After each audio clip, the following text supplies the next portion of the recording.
कहानी की दुनिया चैनल में आप सभी का स्वागत है दोस्तों। सासू माँ ने दिवाली के लिए 3 साड़ियाँ लाई, 2 अपनी बहुओं के लिए, 1 अपनी बेटी के लिए। क्योंकि सासू माँ के 2 बेटे और 1 बेटी थी। बहुओं को अपनी अपनी साड़ी बहुत पसंद आई, पर उन्हें इस बात की बहुत खलन थी कि सासू माँ हर बार त्योहार में बहू के साथ साथ बेटी के भी कपड़े लाती हैं।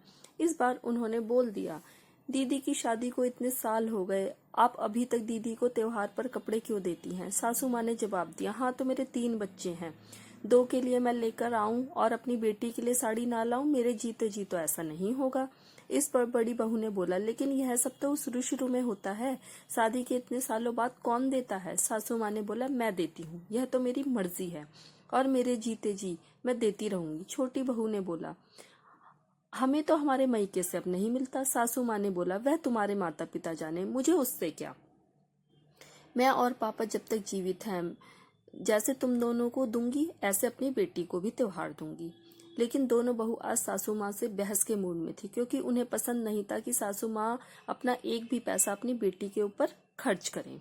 गुस्से में उन्होंने बोला, वाह मम्मी जी, रहती हमारे साथ हैं, खाती हमारा है और चिंता रहती अपनी बेटी की, क्या करती है वो आपके लिए। सासू माँ और ससुर जी दोनों ने एक दूसरे को देखा। ससुर जी को बहुत जोर से गुस्सा आया। सासू माँ कुछ बोलने ही जा रही थी कि ससुर जी ने उन्हें रोक दिया और बोले, सुनो, यह मेरा घर है और यहाँ वही होगा जो इस घर की मालकिन चाहेगी, यानी तुम्हारी सास। हम तुम्हारे साथ रहते खाते नहीं, बल्कि तुम हमारे साथ रहते खाते हो। हिम्मत कैसे हुई मेरी बेटी के लिए ऐसा बोलने की? जैसे मेरे दोनों बेटे हैं वैसे ही मेरी एक बेटी भी है। औकात नहीं है तुम लोगों की मेरी बेटी के बारे में कुछ बोलने की। इतनी ही दिक्कत है तो अपना अपना बोरिया बिस्तर समेटो और निकलो मेरे घर से। यह माँ बाप की कमजोरी होती है कि घर की बहुएं घर की बेटियों से उनका मायका छीन लेती हैं। यह माँ बाप की गलती होती है कि बेटे बहू के दबाव में आकर वह बेटियों से दूरी बना लेती हैं।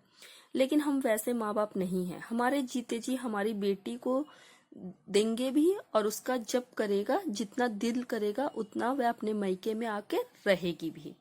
अगर इस घर में रहना है तो इस घर की मालकिन के हिसाब से रहना होगा। यह बात याद रखनी होगी कि जब तक हम जिंदा हैं हमारी बेटी को हम देते रहेंगे। उसके बाद तुम लोगों का जो दिल में आए करना, और अगर अभी भी कोई दिक्कत है तो दरवाजे खुले हैं, तुम लोग जा सकते हो। बहुओं को ससुर जी के ऐसे रौद्र रूप का इतने कड़े जवाब की आशा नहीं थी। दोनों ने चुपचाप वहां से खिसक लेने की ही अपनी भलाई समझी, क्योंकि उन्हें पता था कि अब बहस करने में नुकसान अपना ही है। आज की कहानी आपको कैसी लगी दोस्तों, हमें कमेंट करके जरूर बताएं। अगर आपको वीडियो अच्छी लगी तो हमें लाइक करें, कमेंट करें, ज्यादा से ज्यादा हमारी वीडियो को शेयर करें और चैनल को सब्सक्राइब करें। धन्यवाद दोस्तों।